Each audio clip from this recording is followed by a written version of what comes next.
Everyone. आज के new vlog में आप सबका स्वागत है। सो फ्रेंड्स, आज के व्लॉग की शुरुआत एज़ यूजुअल मॉर्निंग से, और अभी बना रही हूँ मैं चाय। एंड जो मैं चाय पत्ती यूज़ करती हूँ वो है ताजमहल। बहुत टेस्टी चाय बनती है इसकी, ज़रूर ट्राई कीजिएगा। एंड ब्रेकफास्ट में था घी की सब्जी, लौकी। मैंने खा लिए, पहले ही खा लिए, ये बच गई, दोपहर में मेरे काम आ जाएगी। एंड बस अब चाय बन के तैयार है, फटाफट से डालते हैं इसको अपने कप में।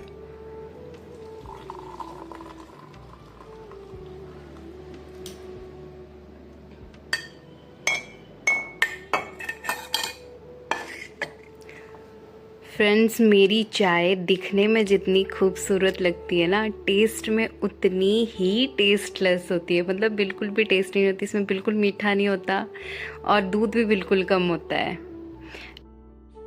फ्रेंड्स, आप में से किसी ने पूछा था, शायद सलोनी का वो कमेंट था कि आप प्रॉब्लम सॉल्विंग और डिसीजन मेकिंग कहाँ से करते हो। तो मेरे पास ये वाली बुक है, इसमें 200 प्लस केस स्टडीज़ हैं और जनरल स्टडीज़ पेपर 4 मेन के पर्पज़ से ये इम्पॉर्टेंट है। और ये बुक मैंने अमेज़ोन से ली थी, तिसा पब्लिकेशन की।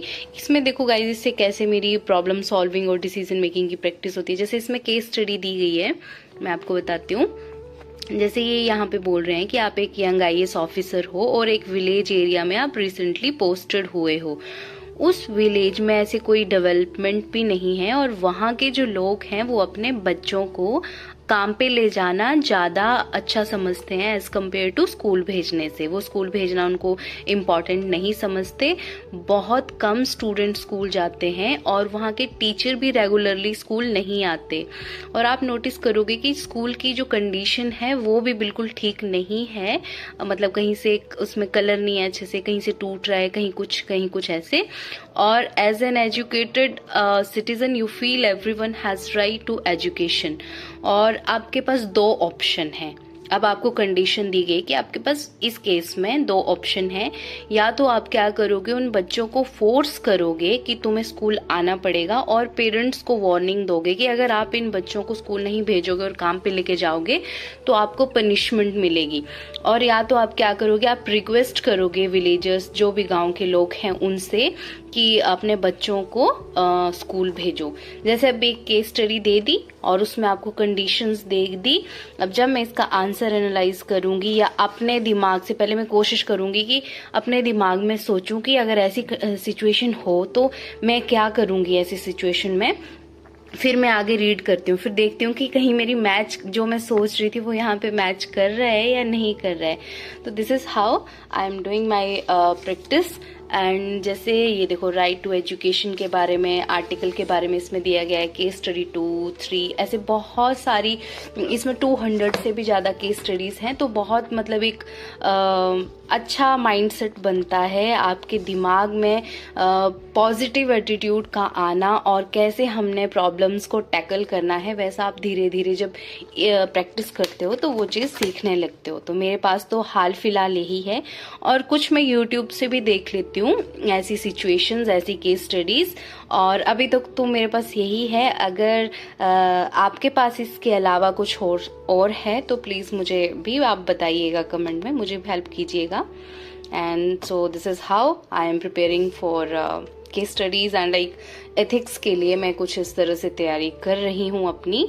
और इसके बाद मेरे ऑनलाइन क्लासेस भी हैं, बट अभी आई थिंक पता नहीं 20-25 लेक्चर्स हैं, बट मैंने अभी तक वो लेक्चर देखे नहीं हैं। वो रिकॉर्डिंग्स हैं, हम उनको बाद में भी जैसे देख सकते हैं, रिकॉर्डिंग्स अवेलेबल हैं ऐप पे, तो मैं वो भी देखूंगी। बट हाल फिलहाल यही है गाइस मेरे पास।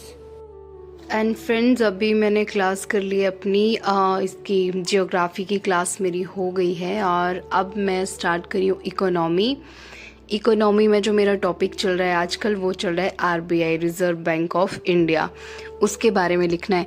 एंड फ्रेंड्स, मैंने ना किसी का कमेंट देखा था, मुझे नेम याद नहीं आ रहा, मैंने स्क्रीनशॉट भी लेके रखा था। उन्होंने कहा था कि मुझे आज दिन तक समझ ही नहीं आता कि मैं ना नोट्स कैसे बनाऊं। मतलब यार, आप यूपीएससी के लिए तैयारी कर रहे हो और आपको इतना कन्फ्यूज़न है। नोट्स बनाने का मतलब सिर्फ इतना सा होता है कि आप जो भी टॉपिक, जैसे समझ लो अगर मैं आरबीआई की ही बात कर रही हूँ, रिजर्व बैंक ऑफ इंडिया के बारे में आपको नोट्स बनाने, तो आप क्या करोगे, पहले उसकी हिस्ट्री के बारे में जानोगे कि कब ये शुरू हुआ, कैसे शुरू हुआ, है ना।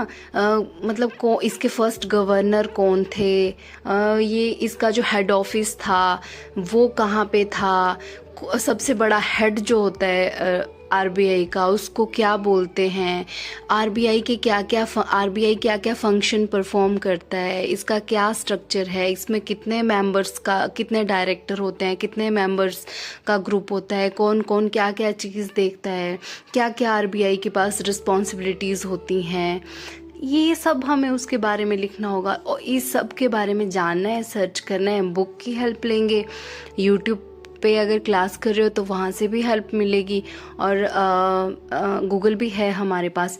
यही सब देख के हमें एक नोट्स बनाने हैं, ताकि अगर आरबीआई के बारे में किसी भी तरह प्रीवियस ईयर क्वेश्चन देख सकते हो आप, उससे आपको आइडिया मिल जाता है कि इससे रिलेटेड अगर क्वेश्चन आया है तो क्या पूछा गया है, उससे आपको और हेल्प मिल जाएगी आपके नोट्स बनाने के लिए कि यार इस तरह से क्वेश्चन आते हैं तो मुझे इस नॉलेज को भी अपने आंसर में ऐड करना है।